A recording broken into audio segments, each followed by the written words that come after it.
Hello बच्चों, let's read the question. The question says chromosomal morphology is best observed at 1 prophase, 2 metaphase, 3 interphase, 4 anaphase. Question में हमसे पूछा है कि chromosome की मॉर्फोलॉजी हम सबसे अच्छे तरीके से कौन से स्टेज में ऑब्जर्व कर सकते हैं. हमें 4 ऑप्शंस दिए, हमें इन 4 ऑप्शंस में से करेक्ट ऑप्शन को चूज करना है. हम शुरू करेंगे विद द की कंसेप्ट. इस क्वेश्चन में हमारा की कॉन्सेप्ट होगा सेल साइकिल. सेल साइकिल क्या होता है? सेल साइकिल यानी कि a series of sequential events. क्या होता है ये? सीरीज ऑफ सीक्वेंशियल इवेंट्स जिसमें क्या होता है, पेरेंट सेल डिवाइड करता है into daughter cells. Cell cycle के 2 फेजेस होते हैं. फर्स्ट फेज को हम कहते हैं इंटरफेज एंड सेकंड फेज को हम कहते हैं एम फेज. तो इंटरफेज क्या होता है? ये होता है प्रिपरेशन फेज, जब सेल खुद को प्रिपेयर करता है फॉर डिवीजन. और एम फेज क्या होता है? ये होता है वो फेज जिसमें एक्चुअल में सेल की डिवीजन होती है. तो इंटरफेज में क्रोमोसोम्स विजिबल नहीं होते हैं. अब अगर हम बात करें एम फेज की, तो एम फेज के 4 सब स्टेजेस होते हैं. ये कौन कौन से होते हैं? प्रोफेज, मेटाफेज, एनाफेज और टीलोफेज. तो प्रोफेज में क्या होता है? कंडेंसेशन होती है मटेरियल की और chromosomes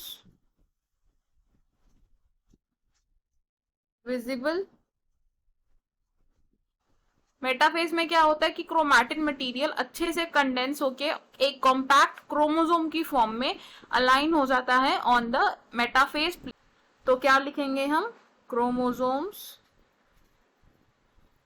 align on metaphase plate. Next is anaphase. Anaphase में क्या होता है? सेंट्रोमियर की स्प्लिटिंग होती है और क्रोमोसोम्स मूव करते हैं टू द ऑपोजिट पोल्स.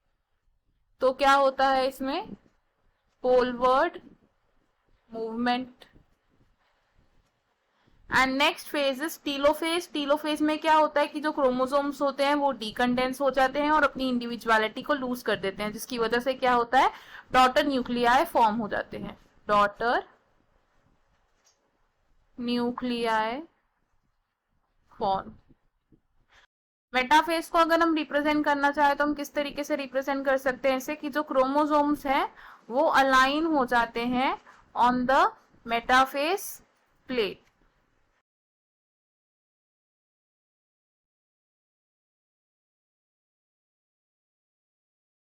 तो इस फेज में हम क्रोमोसोम्स की मॉर्फोलॉजी को बहुत अच्छे तरीके से पढ़ सकते हैं, क्योंकि हमें क्या है, पूरा क्रोमोसोम का स्ट्रक्चर अच्छे से विजिबल है.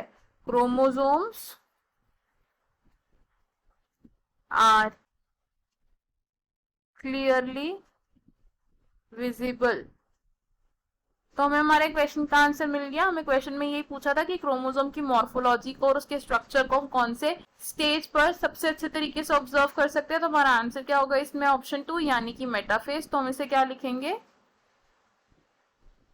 Option 2 is correct. अब देख लेते हैं कि बाकी ऑप्शंस क्यों इनकरेक्ट है.